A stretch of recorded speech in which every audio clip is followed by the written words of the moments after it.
This is two things I've learned from cancer. Number one, I don't think you truly know yourself until you've been tested by some form of adversity in your life, Hmm. whatever that ends up being. Yep. And secondly, I think cancer, my trauma, has made me a better human being. I mean, I've Hmm. been asked if you could live your life over again without cancer, would you do it? And Jayson, I don't think I would. Welcome to the Human Happy Hour podcast. Unfortunately, Rena couldn't be with us today, but I am thrilled to be talking with Terry Tucker.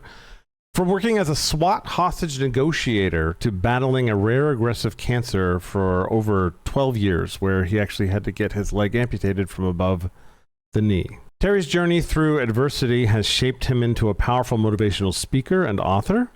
He now shares his lessons on resilience, leadership, and living an extraordinary life.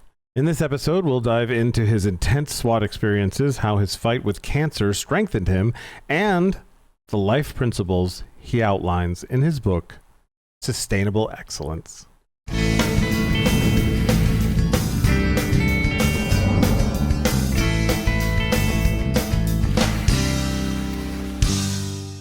Hey there. Jayson, how are you? Good. How you doing? I am good, thank you. Fantastic. It's not often you get to talk to somebody that's been on a SWAT team. So as much as you've probably been asked, what is that like? And is it at all like you see on television? Well, I'll answer the latter question first. Sure. No, it's Figured. not. It's funny. My former partner, who became a criminalist, who would process crime scenes, homicide scenes, and things like that, she used to always tell me that her first hour on the stand was literally debunking all the things that the jury had seen on CSI and all that kind of stuff. And so, yeah, I mean, I think it was Samuel L. Jackson that back in the 90s made a movie called The Negotiator, and, portrayed him as this sort of Superman kind of guy. Yeah. And I always get that question, and it's like, is that the way it is? Like, no, that's absolutely, it's very much a team approach. Mm-hmm. There's the tactical team, the men and women with, all the toys. And Mm-hmm. we used to joke with them that if we did our job right, they didn't get to use all their toys. Yeah, And things like that. definitely. But yeah, it is, yes, there's a primary, but then there's also a secondary sitting next to you, passing you notes. And then there's people kind of working the crowd. Because a lot of times, Jayson, we would get there and be like, I have no idea why we're here. I have no idea why this guy barricaded himself with a gun. So Yeah. you try to get as much intel as you can. And that's where empathy comes in. Well, it's funny because that's one thing we used to use was what they called it tactical empathy. Yeah. In other words, help me to understand where you're coming from. And again, the important word there is understand. I mean, if you were a homicide suspect that just murdered 3 people, I wasn't going to say I agreed with you. Yeah. But by understanding builds trust, and trust gets you to a point where hopefully I can get you out safely. Yeah, that's really remarkable because a lot of times in society we don't even have to know they're guilty. We just have to know that they're being accused of something, and then we're immediately like, hang them, get them, shoot that jerk, And it's like, hey, whoa. First of all, we don't know yet if he's guilty, even though it looks that way. We don't know yet. And second of all, aren't you interested in what pushed this human being to this level of violence or just mayhem in general? And I find that important to understand, Yeah, you're right. I mean, if you're talking to me and your house is surrounded by the police, you're probably having the worst day of your life. Yeah. But like you say, it's why are we here? Yeah. What got us to this? And one of the things we never did to people is we never lied to them. Yeah. I mean, people would say to us, hey, I'll put the gun down and I'll come out, but you've got to promise me I'm not going to go to jail. Right. And we would have to say, I'm sorry, when you do come out, you are going to go to jail. And then we would try to deflect the conversation to something more palatable. Right. And the reason we didn't lie was because, I mean, let's say that, his mother was the reason that, she was pushing his buttons. Mm-hmm. Well, 2 years from now, his mom's still here, pushes his buttons again, and we're right back negotiating with this person. And if they ever felt we lied to them, Yeah. we're going to have to bring another negotiator in and start all over again. Yeah. Yeah. I mean, I've always thought that was a weird way for police to operate because I know that I've known that they do lie in like interrogation rooms and stuff.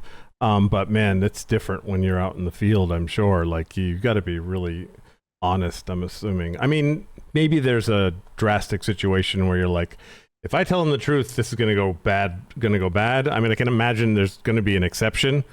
But that's I think that's super important. And also, if you get caught in a lie, like if they ask you a question, and you say, "Yeah, you're not going to go to jail," they know you're lying, and now they definitely don't trust you. Exactly.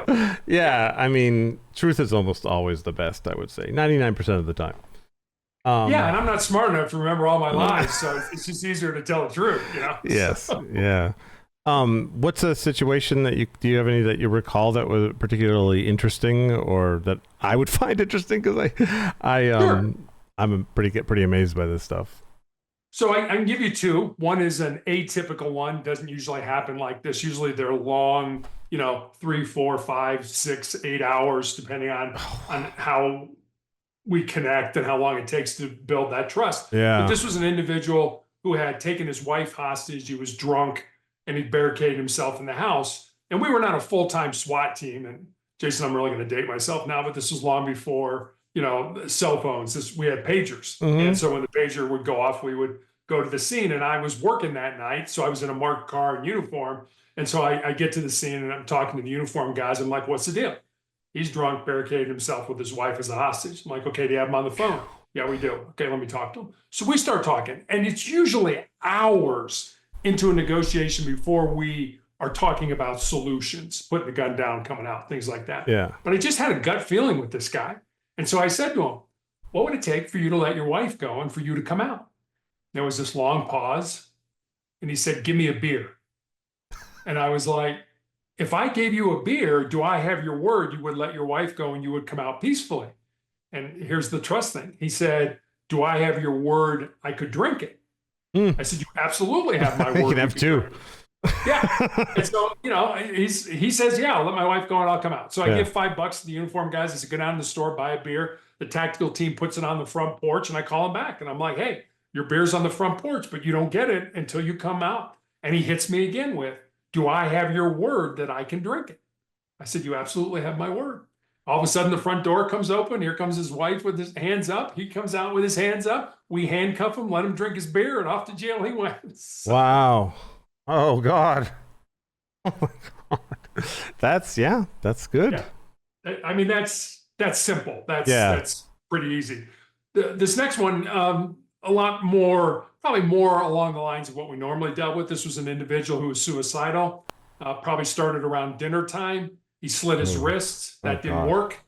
Then for some reason, he thought turning the gas on in his oven and sticking his head in the oven was a way that was going to kill him. That didn't work either. And he calls a relative and they call us. And it's probably 3 o'clock in the morning now. And he's got a gun.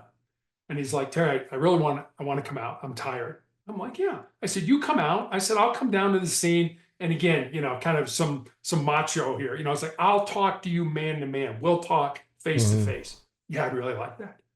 I said, put the gun down, but take the phone with you. He hangs up the phone, which is not uncommon. We're conditioned, when a conversation's over to hang up. About 30 seconds later, one of the tactical officers comes on the radio and says, we heard a gunshot. And I thought, you gotta be kidding me. You shot yourself. He did, shot himself in the head, but he shot himself at such an angle.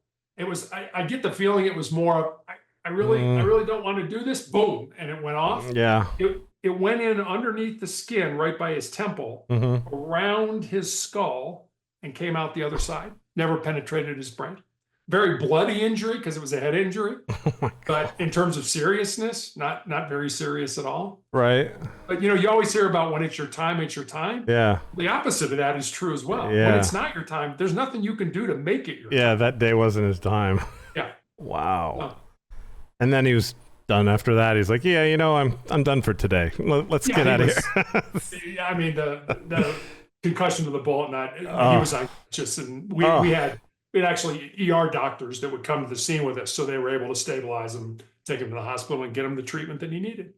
Wow, that's intense. I can't I don't even know what would bring I've never even contemplated any kind of taking of my life or anything like that.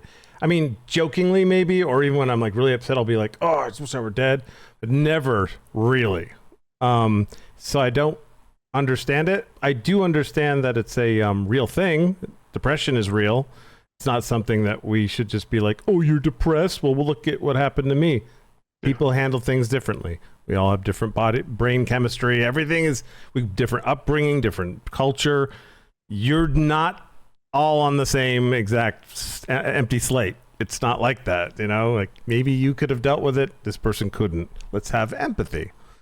Yeah, absolutely. And you know, you make a good point, because if we thought we were dealing with somebody that was suicidal, I mean, if we didn't absolutely know it, Yeah. we would call it out. You know, it would be like, "Hey, Jayson, are you thinking of hurting yourself? Are you thinking of killing yourself?" Because if the answer is no, they're going to fire on you. You know, they'll be like, "Hell no, you idiot. I'm not thinking about killing myself." Yeah. But if the answer is yes, you've opened a door for this person to be like, "Somebody sees me." You know, somebody sees what I'm going through. And so I always tell people, you know, there's always this misconception that, well, if I say it to them, I'm putting the idea into their head, and if they do it, then it's my fault. It's like, absolutely not. That's totally false. Nobody gets reminded of that. Yeah. I mean, exactly. If you think somebody, your friend or a coworker, is going to harm themselves, flat out ask them. Because like I said, if they're not, they're going to be like, "No, where did you get that idea?" or something like that. But if they are, you may have just saved their life. I've done that on Facebook before. You know those vague posting, like someone will just be like, I don't know, they'll say something, they'll just have a post and it'll just be like one sentence, and it'll be just something like, "Today's a day that I wish I just didn't have to deal with anything ever again," and then they go off and you're like, "Oh, vague posting," and people are like, "My thoughts and prayers," or they'll be like, heart," and stuff like that. I messaged them and I was just like, "Are you all right?" because I don't want this to be something where tomorrow I didn't contact you. I mean that sounded like, "Hey, help me. Are you okay?" And they assured me they were okay and stuff. And I'm like, "Okay, I just want to make sure you talk to me if there's something going on." I didn't really know them very well, but I don't like to take things like that for granted, you know? Well, you may not have known them, but you saw them. Yeah. And that's important. Yeah. Yeah, exactly. Wow. Okay. Geez. I could never be a SWAT member. I don't think I could do it. I think I could probably do a pretty good job negotiating, but I couldn't do any of the stuff that's dangerous. I'm too chicken. That would be awful. Okay. So you're talking to somebody that has, when I was 15, my mom died of leukemia. My grandmother died in 95 of lung cancer. One of my best friends has colon cancer. Cancer's been a thing in my life. So I understand, at least from a spectator of people I love. What has it been like for you? It's been hell. It's been great. It's been, you know, scary. It's been, I mean, I always say when I was diagnosed, I think I went through all the emotions that we would associate with grief. You know, first it was denial. I can't possibly have cancer. I've done everything right in my life. And then it was anger. I can't possibly have cancer. I've done everything right in my life. And then our daughter was in high school. So there was sort of a bargaining with God phase of, hey, just let me live long enough to see her graduate from high school. And then there was absolutely a down, a depression kind of thing. And then I just came out the other end and was like, this sucks, but I'm going to have to embrace the suck. I do not like the cards that I've been dealt, but I'm going to have to play these cards to the best of my ability. And when I was diagnosed in 2012, I was told you'll probably be dead in 2 years. We don't really have anything for you. Wow. And I thought, well, you gave me a death sentence. Maybe I can try to turn that death sentence into a life sentence. And now, over 12 years now, I'm still here. That's fantastic. Wow. How did you find out? What was the circumstances? So I was coaching girls high school basketball. We lived in Texas, and I had a callus break open on the bottom of my foot right below my third toe. And initially didn't think much of it because as a coach, you're on your feet a lot. Yeah. But after a few weeks of it not healing, I went to see a podiatrist, a foot doctor friend of mine, and he took an x-ray and he said, Terry, I think you have a cyst in there and I can cut it out. And he did. And he showed it to me. It was just a little gelatin sac with some white fat in it, no dark spots, no blood, nothing that gave either one of us concern. Right. But fortunately or unfortunately, he sent it off to pathology to have it looked at. And then 2 weeks later, I get that call. And as I said, he was a friend. And the more difficulty he was having explaining what was going on, the more frightened I was becoming. Yeah. Until finally he just laid it out. He said, Terry, I've been a doctor for 25 years, and I have never seen the form of cancer you have. You have an incredibly rare form of melanoma. And most people think of melanoma as too much exposure to the sun, affects the melanin, the pigment. I have a rare form that has nothing to do with sun exposure. It just appears either on the bottom of the feet or the palms of the hands. Mine appeared on the foot, obviously. And he said, because your cancer is so unusual, you need to go to MD Anderson Cancer Center in Houston and be treated. And so I did, took off the bottom of my foot, took out all the lymph nodes in my groin, and then said, get your affairs in order. You'll probably be dead in 2 years. And it's been 12. It's been 12. Yeah, I had my foot amputated in 18. I had my leg amputated in 2020. Still have tumors in my lungs, which I'm treated for every 3 weeks, but I'm still here. Okay, you have every right to be a cynical dickhead. How on earth do you keep from being that way? I mean, obviously you're the opposite. So how do you do that? I think, one, you have to find meaning in your misery. Okay. And I think I've done that. I talk about what's got me through this, or my 3 F's, which are faith, family, and friends, in that order. Very strong faith in God. I've never asked, why did you give this to me? I mean, I've had all 88 genes that doctors either know of or suspect every form of cancer that we know of tested. And I have absolutely no mutations in any of my genes for any form of cancer, which certainly begs the question, why did I get this?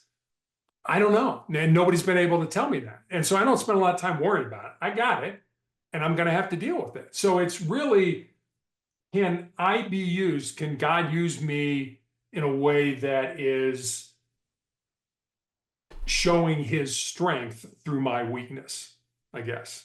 So I shouldn't be here. I told you 2 years, they gave me a 2-year shelf life, and obviously I passed that. And then they put me on this drug that after 5 years of being on it, ended up in the intensive care unit with a body temperature of 108 degrees, which is usually not compatible with being alive. No. Somehow I survived that. And then, lastly, these tumors, I remember 6 months after I had my leg amputated, my doctor showed me my CAT scan. And I mean, Jayson, I don't know how to read a CAT scan. I got no medical degree at this or CAT anything scan. like that. Yeah. But you could look at it and be like, well, that sure doesn't look like it belongs there. Yeah. I had these big tumors in my lungs. I had fluid all around the pleural spaces. I was coughing up green, bloody. Oh, blood. God, that's horrible. And I remember looking at my doctor and saying, how was I alive?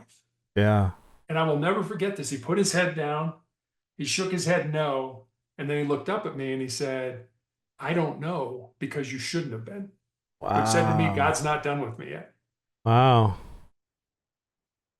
Oh my God. When you're told, I mean, I'm in denial of death. I think they're going to come out with something and I'll just live for 1,000 years. I mean, I don't know if it's denial, but I don't worry about things that I know I can't change. That's one thing that I definitely do. So I don't ever really think about it, but every once in a while I'll make myself think about it, like have a bad dream and you get into that weird mindset and you're like, someday I'm just going to have to realize that I'm about to not exist at some point or something. And it's a weird feeling, but I can't imagine someone saying, no, really, it's only 2 years away now. How do you deal with that? Like, how do you get to that last stage of acceptance? Or I'm assuming you're in acceptance. Yeah, I mean, I think about death every day. I think about, I read a lot. And part of what I read is Stoic philosophy, and the Stoic philosophers used to talk about memento mori, remember death. remember that you're going to die, not for the sake of death, but for the sake of living, for Mm-hmm. the understanding that I don't want to wait. I can't wait till tomorrow. Tomorrow's not guaranteed. I got right now. That's what I got. Use it. And so I think about death all the time. When I had my leg amputated and found out these tumors in my lungs, I went with my wife to the mortuary and to the cemetery and to the church, and I planned my funeral. And because I come on podcasts like this, or I speak in person about motivation, I actually got some brushback from people who were like, well, don't you think planning your funeral is kind of defeatist? And I'm like, well, the last time I checked, I think we're all going to die. Yeah, I don't think anybody's probably working all on a should. cure. Yeah, nobody's working on a cure for life right now. You know, Right. every one of us is going to die, but not every one of us is really going to live. And I heard a Native American Blackfoot proverb years ago that I absolutely love. And it goes like this: when you were born, you cried and the world rejoiced. Live your life in such a way so that when you die, the world cries and you rejoice. That's what I want. Yeah. How do you do it with faith? Is obviously a big deal for you. Like I'm atheist 100%. So when I say I'm going to die, I know from my belief is that's just it, which is comforting because it means it doesn't matter once you're dead. But while you're alive, there's nothing to like look forward to. You know what I mean? Like, I mean, I would love to actually believe that I'm just going to transcend into another plateau of some sort of dimension where everything is a certain, you know, I would love that. I don't have that belief, not because I think it's not true, but because I can't believe something I have no proof of. It's that thing, like, if you can prove it to me, I'm all in, but it can't be proven from the brain that I was given. So therefore, I simply don't believe, not necessarily deny it. You know what I mean? I do. And you know, and I get, you know, I have a tremendous amount of faith, but do I doubt from sometimes? Yeah, I do. But I also like, okay, how can I educate myself? And one of my nurses who cares for me now for the tumors I have in my lungs used to be a hospice nurse. And for those in your audience who don't know about hospice, it's end of life care. It's people take care of others at the end of life. Those people are amazing. They are, and she is as well. And she recommended a book to me, and the book was called Imagine Heaven. And it's a book about people who have near-death experiences. And a tremendous amount of great information in that. I mean, if you're totally blind when you're born and you have a near-death experience, you can see. I mean, same thing if you're deaf, you can hear. And how frustrating must that be then to have to go back into your body and be like, I can't see anymore. And that. Yeah, wow. But one of the big takeaways was no matter who the person having the near-death experience saw during that experience, whether it was, you know, God or an angel or a friend or a relative, almost everybody got asked one question. And that one question was, how do you care for my people? In other words, how do we take care of each other? You know, that life is about us. It's about the relationships we have. It's about going deep and that kind of stuff. And I mean, social media lets us stay on the surface and everything's great and I'm tough and I'm all that tough. I ain't that tough. I have bad days as well. So just a real interesting for me. Okay, these people saw things, and it doesn't matter whether they're in India or Africa or the UK or the United States. People start to see the same things, the same stories come out over and over and over. And for me, that's probably as close as I'm going to come to 100% knowing, but in my heart, in my soul, I just feel it. So. Yeah, and that's right. I've had a lot of debates about religion. I won't bother you with that, but the one time a very religious person was like ended the conversation for me, and we just came to an agreement. Was she said, "Jayson, I choose to believe," and I said, "Fair enough."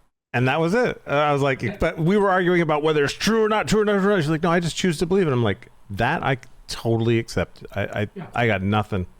And I'm like, and we went off. We'll agree to disagree. Yeah, right? we went on and did other things after that because that was perfect. I'm like, yeah, that you have every right to choose that. Absolutely.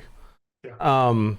Speaking of books, tell me about Sustainable Excellence.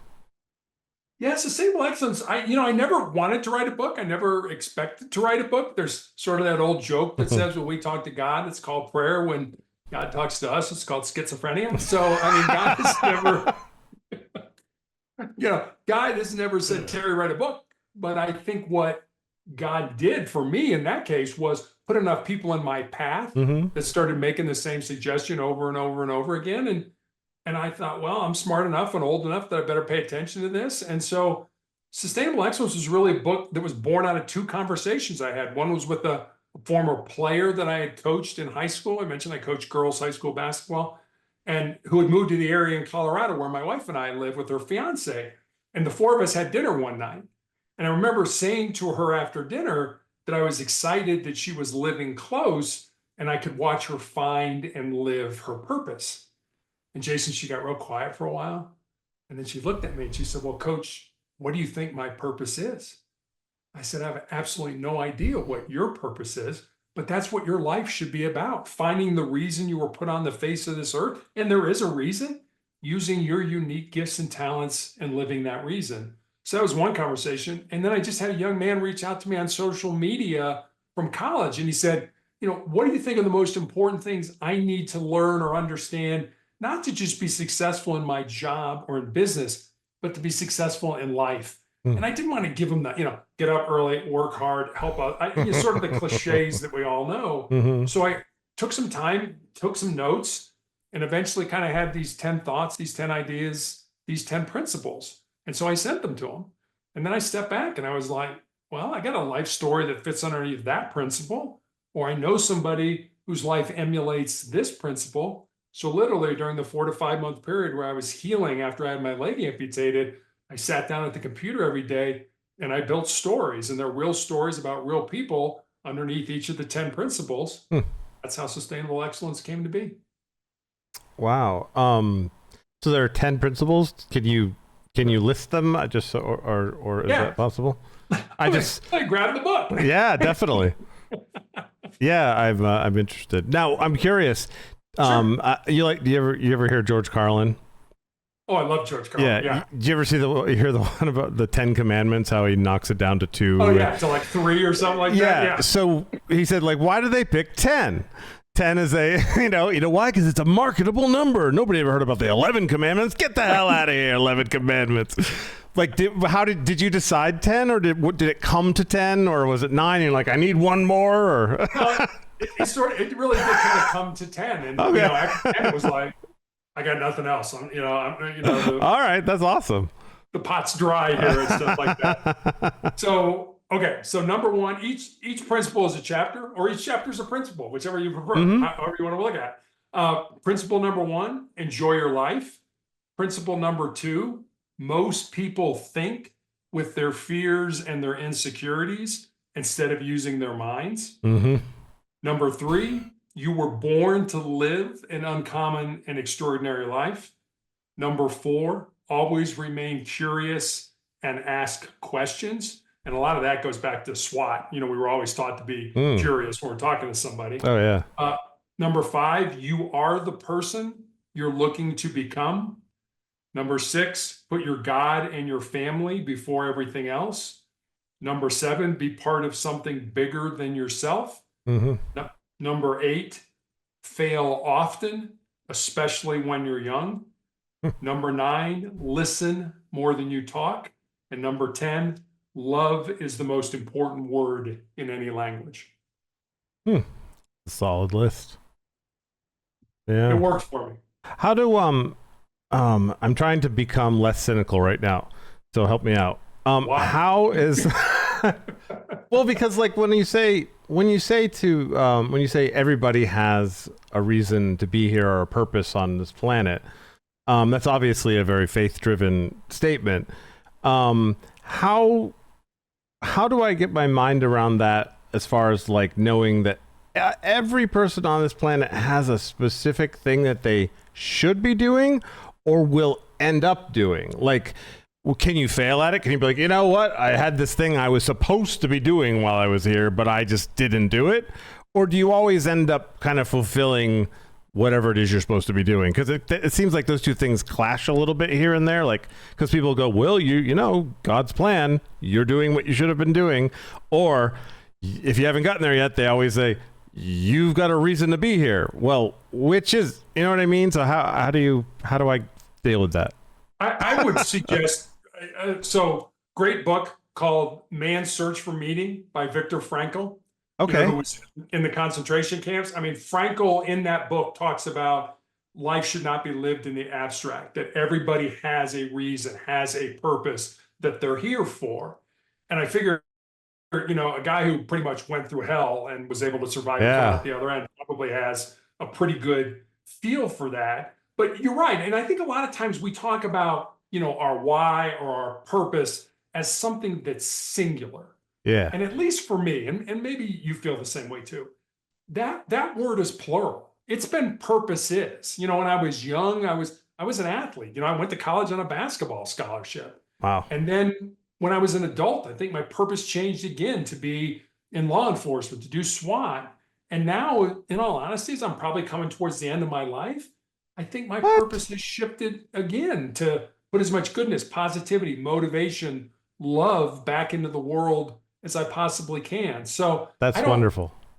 I just don't think, you know, and the other thing I'll say about that, it would be great if your purpose could align with your job and your occupation. Yeah. But it doesn't have to. Your job is what you do over here to pay the bills, but your purpose is to paint or to be a podcast host or to be an activist or to be whatever you decide you want to do. So they don't have to be the same. So I think that's kind of where we get hung up. Oh, I've got this one thing I got to do. I got to find it. And it's got to be something that I can make money at. No, it really doesn't.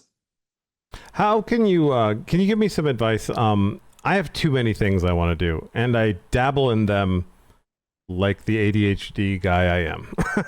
So like I have this, I'm a singer, I'm a filmmaker, I do AI art, I'm learning technologies on computers, I'm writing a book, I'm writing a graphic novel, I'm writing a TV show.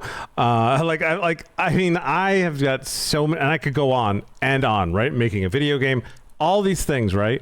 And I'm never passionate enough about one of them to just be like, you know what? These 8 things I'm just going to leave alone and focus on one so I can get it done. It depends on what happens on the day I wake up. What do I feel like doing today? But I feel like that makes it so that they all are sort of slowly racing towards a finish line that won't make it there. You know what I mean? Like why not? Why won't they make it there? I guess. But I mean, again, I think you're putting an arbitrary deadline. It's like, I've got to have this finished or this or that. And it's arbitrary. Right. And I think we do that in our lives. You know, we say that, okay, by the time I'm 26 years old, I want to be making $100,000 a year. Or by the time I'm 34, I want to be married and have 2 kids. Yeah. And I love, there's a guy by the name of Jeff Wetzler, and he talks about how we should look at our lives. Instead of those arbitrary mileposts, he said, look at your life in decades. He says, in your 20s, do everything. Screw up, make mistakes. If it interests you at all, just do it. And then in your 30s, look at the 2 or 3 things that you feel, you know, these are, like you said, you know, I mean, pick 3 of the things you're working on, your novel and just burrow into those. And then he said, in your 40s, when you're more established, you're more mature, you understand how life works, find that one thing and go for it. Okay. And then he says in your 50s and your 60s and on, you can reap the rewards, reap the benefits of what you did in your 20s, 30s, and 40s. And I love looking at life that way, as opposed to those, okay, I've got this play that I'm working on and it's got to be done by the end of the year. Right. Why? I mean, do you have somebody that says, I'm paying you money, so it's got to be done by the end of the year? Well, see, I do great with deadlines. That's the problem, is I don't have deadlines. I can't give myself a deadline because I won't take myself seriously. I'll be like, get the hell out of here with your deadlines. What are you going to do? But when somebody's involved, like if somebody's like, I want to write this with you, now I care, because I'm insanely, I have a lot of empathy. I almost probably too much, like it hurts sometimes, I think, my life, because I worry too much about other people, and I could give you stories about how insane I worry about other people. But like, another person is with there, then I can meet the deadline because I don't want to mess their life up. Just I don't want to disappoint them. And that's what I try to do, is get people involved in my stuff so that I can get more motivated to finish. But some of the stuff I don't want help with, So but what if, let me sort of extrapolate that. What if you went to a friend or your spouse or whoever you've got in your life and said, hey, look, I want to finish this play by March of next year, and I want you to hold me to that. Yeah. And just like you said, you're putting another person into your life, but not at the expense of, hey, I want to do this by myself. I don't need your help in it, but I want you to hold me accountable. Yeah, accountability. Yeah, I mean, that's a good idea. I think sometimes you get afraid to do that because they're going to hold you accountable. And that's what you have to do, is you have to put yourself out there. I like that idea. I'll assign different friends to different tasks, and then I'll just be like a nightmare trying to get them all done. But make sure that your friends, when they're like, hey, Jayson, have you done this? No, I haven't done anything. Is that, get on that, will you? Yeah, really. Yeah, that's a good idea. I like that idea a lot. Okay, I sometimes cover things while I'm chattering off, just rattling off stuff. Okay, how does one take control over their life? Especially keep in mind that most of the country is $400 away from bankruptcy or having a major issue with their life. I mean, obviously money's going to come into it. So how do they do that? I think you have to understand what your values are in life. I think you need to understand what's foundational, what's immovable, that it's not going to change no matter what life does, no matter what you do, no matter what other people do. And when you understand that in your life, and I think that's kind of how we get off the rails. After I left Wendy's, I started out my first job out of college. I was in the corporate headquarters of Wendy's. And in between that and going to work as a hospital administrator, I had an interview with a packaged goods company. And I was meeting with the senior vice president to be part of a project team. And we spent 90 minutes talking about my life from like basically birth until I graduated from college. And at the end of the interview, I said to him, I got to ask you, you asked me no questions about marketing, about business, about my relationship with the other members of the team. Why not? And he said, well, a couple of reasons. Number one, I've got people who tell me whether you're a good fit. Incidentally, I was not offered the job. And number two, I want to hire people of good character, people who have values. And I believe those are developed in the first 20 years of your life. So that's why I asked you about, growing up in your family and high school and college and knee surgery and all that kind of stuff.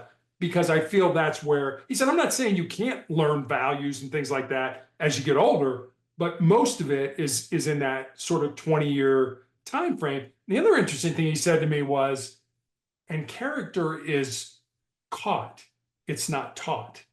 So you're not going to read a book and say, I'm a person of great character. No, you're going to watch and say, boy, I really like the way she handled that situation. Or, no, I don't think he handled that well. I think he kind of messed that one up. And those kind of experiences develop your character. Yeah. Do you feel like you have to have some sort of trauma in your life to have good character? I'll say this, and this is two things I've learned from cancer. Number one, I don't think you truly know yourself until you've been tested by some form of adversity in your life, whatever that ends up being.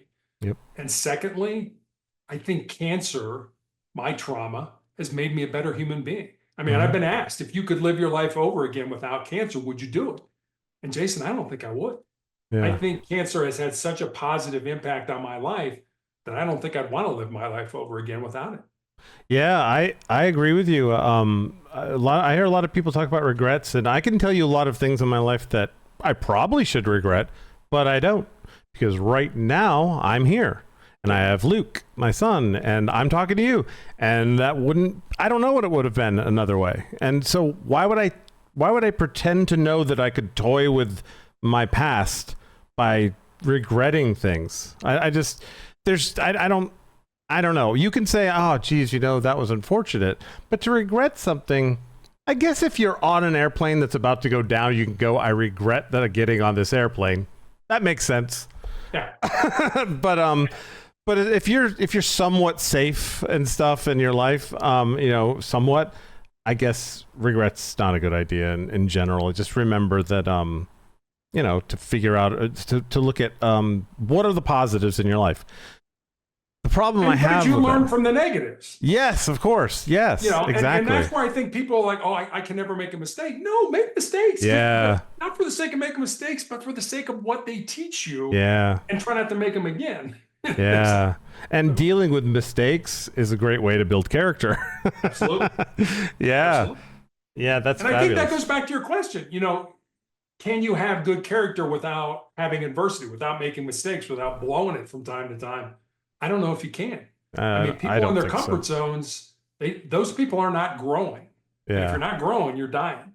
Yeah, that's why you get a lot of these people that were born rich, and you talk to them in real life, not like on social media and stuff, and you're just like, is there anything going on in there? I feel like it's like you don't know. Like you're just like, everything's just been great. You're out of touch with the rest of us. Yeah, that's what it seems like anyway. And it's I've always found like most of my best friends are recovering alcoholics. It's the reason why is because I like deep people, and they are the deepest people you'll meet. Well, it's interesting. It's interesting you say that, and I agree with you. I think social media lets us stay on the surface, and we don't go deep. And there's a psychology professor at the University of Chicago who does this experiment with his students. He also does it himself from time to time. And the idea is you go out and you get on a bus, and in 3 questions, you want to be deep with somebody. So you get on a bus, you sit down next to somebody. It's like, hey, how you doing? I'm fine. Question 1. Question 2, what do you do for a living? And I'm just making this up. Oh, I'm a doctor. Question 3, have you always wanted to be a doctor? No, I grew up on a farm. I wanted to be a vet, but X, Y, and Z happened. Or, I wanted to follow in my dad's footsteps or my mom's footsteps, whatever it is. Now you're deep with somebody. Yeah. You understand why they're doing that. And we don't do that with people. We don't go deep with other human beings. No, we don't. We stop at, hey, how you doing? Pretty good. Exactly. Yeah. Oh, cool. So, where you headed? Yeah, exactly. It's pretty much, yeah. And that's funny because I always thought it'd be interesting if you ever want to go deep with somebody, you can have responsibility yourself and either say something deep about yourself or ask a deep question to them, and that's I think that's super important. And you know what, you just made me realize something. This is amazing. I generally find people to be boring, and I just realized I probably don't give them a chance. You don't ask the right questions, but there are a lot of people that are boring. But how weird would that be? Yeah, but how weird would that be if I'm in the laundry room and I'm like, oh no, a person's in here, they're going to talk to me, and they ask me, how are you? I'm like, I'm fine, how are you? They're like, great. Well, like, this sure is hot in here, isn't it? Sure is. And I just go, hey, do you ever what do you do with your life, and is it something you wanted to do your whole time? They would think I'm absolutely out of my mind. A lot of people but I'll flip that on you. Okay. Because so my wife is in the financial services industry, and we used to, every Christmas we would go to the obligatory Christmas party. And I used to tell her, like, okay, I'm going to go into this party and I'm going to find 5 of your colleagues. And I'm going to ask them all kinds of questions. And at the end of the night, I'm going to come out and get in the car. And I'm going to tell you all about, Mary and Sue and Bob and Tom and John. And I said, not only that, but on Monday, they're going to go into the office and they're going to come to you and they're going to tell you what a great guy I am. But they're not going to know one single thing about me. Yeah. And so I would go in. It was like, and I would find out, how they met their spouse and how many kids they have and where their kids go to school and why they do what they do and how they got this job. But people are narcissistic. They love talking about themselves, but rarely do they reciprocate that with, well, where did you go to school? Or how did you meet your wife? And that kind of thing. And then because you do that, they go Monday morning to my wife and say, oh, your husband's a great guy. Why am I a great guy? Because I asked you about you. And I'm a great guy. I'm a great conversationalist. Mm-hmm. All I did was ask you questions and shut up. Right. Yeah. Wow. Okay, I'm going to go deep. I know cancer. Okay. But I also think that you've decided that cancer is possibly even a blessing. What's the worst thing that's ever happened to you? Oh, probably having my leg amputated. Yeah. It was in the middle of COVID. Mm-hmm. I was, all surgeries, unless you were dying, were pretty much elective at that point. I had a tumor kind of in the bottom of my leg that had grown large enough that it broke my leg. It broke my tibia. And so the doctor had to get permission to do the surgery. And they're like, just put it in a cast. It's like, it's a tumor. It's not going to heal. It's going to keep growing. And so he was sort of a cerebral guy. And this was at the University of Colorado hospitals, and they have multiple locations. And he said, you know what? We're going to do your amputation at this location that does not take COVID patients. I'm like, super. So morning of the surgery, my wife pulls me up at their ER entrance. The nurse is there in a wheelchair. I get in the wheelchair. I'm not allowed to have anybody with me. They wheel me back into this big cavernous, pre-op room, big room divided into about 30 different cubicles, all designed to be prepping people for surgery. I am the only person in that room. Me, the nurse, and an anesthesiology resident. Whoa. They told me I'd be in the hospital for 10 days to 2 weeks to learn how to function. I have an above the knee amputation, to be able to function without a leg. Wow. They sent me home after 48 hours. What? And yeah, exactly. That's what I said. What? Like, what? What? Yeah, 48 hours, go home. I'm like, what do you mean go home? Like, I don't know how to function without having a leg. Why would they do that? Well, I mean, what? Because of COVID. Oh, COVID. Fuck. Yeah, because of COVID. They're like, we don't want to keep you in the hospital. We want you to go home. I'm like, but I'm still managing my pain. They're like, yeah, we'll send you home with medication. Good luck. Wow. And thank God I had an occupational therapist who I'd worked with, who we'd gotten to be friends. And she's like, I'll stop by on the way home from work and I'll help your wife, get the house in a way so that you don't trip or fall or all that kind of stuff. We were like, I didn't even have a wheelchair. Oh God. And it's worse than that. You're an athlete. Like, I'm a guitar player. You take my hand? Like, it's different. Like, I mean, honestly, if somebody, I would be able to live without. I know it's terrible. I know I would have a lot to deal with, but legs aren't super important to me other than for Luke. I mean, I love my computer. A lot wouldn't change. Somebody else would have to bring him to school. Obviously, a lot would change. But if you took my right hand, oh my God. I mean, there's a mouse, there's guitar, and that's just it. Well, you're above the knee. That you're an athlete. That's a big deal. That's a big deal. You're amazing. You're just like, yeah, it's a well, it was figure it out. It was, or don't. But for me, I'm going to figure this out. And I think because I had been an athlete, it's like, I'm not going to just roll over. It's like, no, I'm going to figure this out. And I have. Yeah. And it's 4 years now. And you know what? I have a pretty decent life. I don't go anywhere, other than to the hospital for the most part. But the great thing is I've been a guest on probably 700 podcasts around the world. And because like last night I did a podcast with a woman in Australia. I'm never going to go to Australia. But you know what? I can go to Australia by talking to this woman and things like that. So it gives me, you find a way. You find the meaning in your misery and you make your life happen.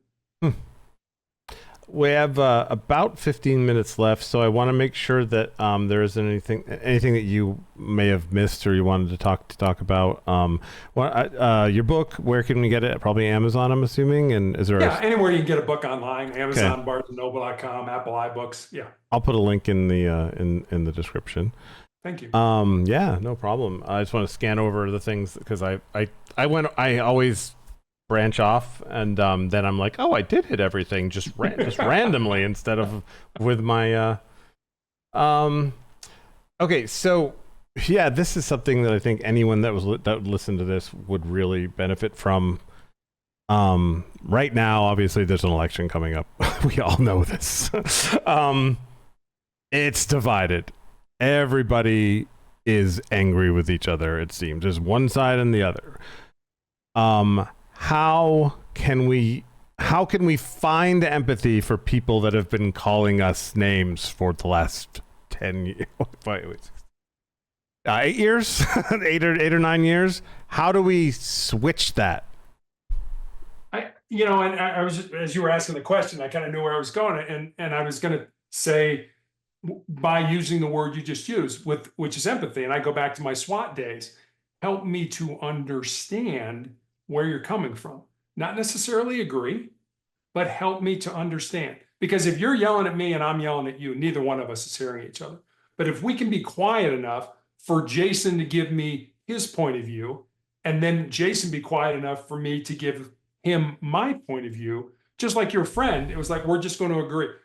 I believe because I want to believe. Okay, good. We're at the end of the discussion. That's fine. I don't agree, but somewhere we've gotten off the rails where if you and I don't see eye to eye, then somehow you become a bad person. And that's not the case. Our goddaughter, we're Catholic. I mean, and our goddaughter's godmother was Catholic when we asked her to be the godmother. She's a Buddhist monk now. Wow, that's a change. Yeah, left field and stuff like that. And we don't agree on a lot of things, but we don't hate her because we don't agree. It's hard to hate a Buddhist, though. I mean, Buddhists are pretty cool. It's not like they're like saying things that are just, you want to do what with who? Okay, I love that you just said all that because this is a big thing. There's memes going around. Okay, I'm pretty lefty. I'm a pretty big turn. I'm pretty righty. So yeah. Okay. Yeah. So that's great. I wish we had an hour more. Okay, I see these memes and they'll go, just because we don't agree doesn't mean we can't be friends or can't, we need to hate each other. Okay. But explain to me how, if a right-wing person say they're voting for Donald Trump and they're not in denial of all the terrible things he's done, because there's a big difference between people that are voting for Trump and know what he's done and know what a terrible human he is, and the people that are voting for him and pretend he's a saint. There's two different Trump supporters. Agreed. So I don't really try to work with the ones that think he's a saint. I assume there's something going on there that I can't figure out. But over here, if you know those things, why would you vote for the person? And because to me, those things that he's done, and I'm not going to list them all, all the talking points, and which ones probably are correct and which whatever. That seems like a hard thing to be like, we agree to disagree. Like just throwing out saying that he's against gay marriage now. I mean, he just said that recently. I have gay friends that are married and super, super happy. How do I go, we just disagree? How do I do that? Because I think you've got to look at the person, and you've got to look what's in their heart. I mean, again, people you don't like, and you don't like them for a reason. Yeah. You don't have the same values, or you think they're dishonest, or they're manipulative, or whatever they are. And to you, it's like, sorry, that I can't deal with that. I'm not going to be your friend. But I think we've got to examine the heart. And I don't know your heart, and you don't know my heart. These are super, I'm not going to say they're superficial, but they're issues. I mean, I've always said, we're the United frickin' States of America. I think we're the greatest country in the world. And the best we can put up is Donald Trump and Kamala Harris. That's the best we can do. With money and politics. Money and politics. It is. Yeah. But then you look back at Ronald Reagan and Tip O'Neill. I mean, Reagan, Republican, Tip O'Neill, Democrat. They found a way to work together. Yeah. We've got to do that. We've got to find common ground as human beings, not just be screaming at each other and say, you're bad, I can't deal with you. Trump's a saint, or Kamala's the savior, whatever it is. Yes, I'm not under any I'm not under any delusion that Kamala is anything but a corporate Democrat. Yeah. I will vote for her because she's not Trump, and I hate that I have to do that. And the only reason why I'm doing it is because of the things he says. He says things that are really, and with all the judges that he's appointed, he's going to have a lot of power, especially with the immunity thing. And then you have my other left-wing friends that are like, you just have Trump derangement syndrome. I'm like, are you paying attention? I mean, it's different if you're on that side. Then you're like, yeah, we're going to get in power. Where he's going to be able to do whatever he wants. We're going to be, I mean, that must feel kind of safe and cool. For me, I worry about people that I love. My son, who is transgender, used to be female. That's a big deal in a Trump presidency. He's saying all kinds of stuff about how he wants to get rid of trans rights and working towards getting rid of being able for people to get married, same-sex marriage and stuff. That's scary to me. And they'll say, well, you're voting you're voting against the greater evil again, just like always. Yeah. I feel like it's different this time. I don't know why, but why? Can you help me not feel that way about? I mean, I'm assuming you're voting Republican, so I mean, is there a way for me to feel better? I don't know if I am. And really? That's the problem. Okay. You know, I mean, do I lean that way? Yes, I do. But at the same time, you know, I mean, I can't vote for Harris just because of my faith. You know, she believes in abortion. That for me I can't. That's an absolute. That's killing people. Is in my mind. May not be to her, that's fine. But there are certain things I think you've got to vote your conscience. You've got what is right. And you're right. I think you hit the nail. Is it the lesser of two evils? You know, was the world better when Trump was president than it was under Biden? Some people would say yes, some people would say no.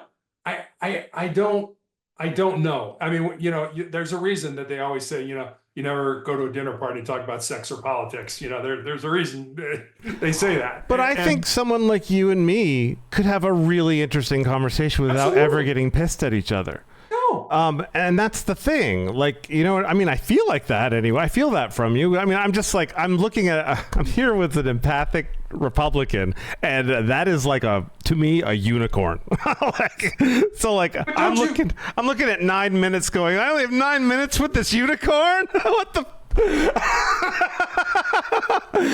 that's terrible. But because I mean, I would love to talk to a reasonable Republican. I would love to argue trickle down economics for a change. You know what I mean? Like, and that's the other thing. It's are you smart enough? And you are. But there are a lot of people out there that vote with their feelings and have not done the research to say, okay, this is what Trump stands for. This is what Kamala stands for. This is what Trump stands for. This is what Kamala stands for. Okay. And at the end of the day, then make an informed decision. Right. And some people are just like, I'm just going to the polls and I've always been a Republican, I'm voting Republican, or I've always been a Democrat, I'm voting Democrat. No, people don't educate themselves. And I'll tell you, perfect example. When I was a sergeant in the police department, I was working nights. And I came home and my wife had the TV on. She was watching the morning news. And she was like, that was in your district. Were you there? And I said, yeah, I was there. And I started watching. And Jayson, I was like, what they were reporting? That's not what happened. Oh, God. I mean, it was like, that's totally not what happened. And I'm like, you know, that's when it kind of hit me. I mean, this was 25 years ago. You know, it's like the media is not unbiased. No, they're not, for sure. Yeah. You're right. I agree. And that's educate yourself. And they also are able to tell the truth. That's the thing. Like, it's just not like every single thing that I don't like is fake. You can do research to find, if you have a question about something that they're saying, you can go look. I know people that just immediately, nope, fake, that's fake. I don't like it, fake. And I'm like, I didn't like when Elizabeth Warren accused Bernie Sanders of being a misogynist hiring person. Like, I guess she's like, he told me that a woman will never be president, and what he actually said was a woman won't become president while Trump is in office. Right. That's a very different conversation. But I had to go look for that because I was like, Bernie said that? Come on, because I kind of trusted her. You know, but I went and looked, you know, like that's just it. It's like, you know, did they really say that? Or you took, a 2-second soundbite, a 2-hour conversation or 2-hour speech and you made it say what you wanted to say. It's like, no. Yeah. No. Go look. There's a way to find out. Right. Don't just think that. I mean, and that's how we'll find empathy with each other. Is when if I ever told the Trump supporter, "Hey, did you hear that he said this?" and they don't say, they took it out of context. Like instantly, I'm just gonna, "Are you sure?" And if they didn't take it out of context, since you're sure that they took it out of context, if you found out that was real, would that make a difference to you? They never answer that part for some reason. It's always like, no, because I want them to say yes, of course, if that were real, because then they're saying, of course, I understand that what you're saying, that would be a bad thing, but they're dismissing it immediately by saying that's out of context, so they don't have to actually go look. And that's all I'm asking for. And that's when I get frustrated. But Jayson, don't you think, and because this is what I believe, I think the vast majority of Americans are in the middle. Yes. You know, that what you see on the news is usually the far, far right and the far, far left. Yep. And it's sexy and we're beating each other up and we're screaming at each other. But the vast majority of Americans, I think, and I felt like this when I was a policeman, I'm not working for the drug dealers. I'm not working for the mayor or the city hall. I'm working for the person in the middle. Yeah. That all they want to do, they're good, decent, caring, loving human beings that want the best for their family and their community. That's all they want. That's all they're looking for. And that's the vast majority of people. And I think, we look at the news and we're like, oh my God, that's the way America is. No, that's not the way America is. America's in the middle. You're right. You're right. I mean, you're right. It's like a lot of people don't stay up on politics. The first time they've heard about what the policies was like a debate, which wasn't really a policy debate. But yeah, like, I mean, you're right. A lot of people are not, they probably have happier lives than me because I pay way too much attention to politics.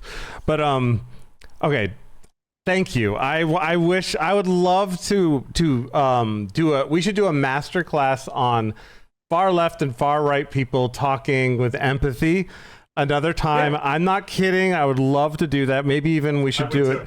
I think that would be helpful. I mean, to like come from two totally different standpoints, because I think you are a good person. I really feel like, I mean, I don't know if I'm right. I just feel, or you could be an Academy Award winning actor. I don't know. But for me, I wish. I actually feel like you're a good person and I could have a actual conversation, because one of the frustrating things on the left, and I'm sure it is on the right as well, now, I didn't before, is it's hard. It's so frustrating to have conversations that don't go anywhere. Yeah. And I think we went somewhere a little bit. I think we could go a lot farther, but anyway. But that's just, I mean, that's what social media allows us. You're right. And that's how people get their information. It's all social media. Yeah. So we can go deep because we had time to do it. Yeah. Yeah. Well, okay. So we have 4 minutes. I do have one more question for you. Sure. It's completely off topic. It's to bring us to a weird sort of hypothetical land. I ask every single person. Okay, it's hypothetical. You're where you are right now. Okay. Now you said you have a wheelchair now, right? Right. Okay. That's important to the story. Okay, you're sitting where you are, and through the door, someone that looks exactly like you, dressed exactly the way you are, except they look like they've gone through some rough times. Maybe they have like a little blood coming out of their mouth, their shirt's ripped, and he comes over to you and says, "I'm from the future. Come with me right now." What would you do?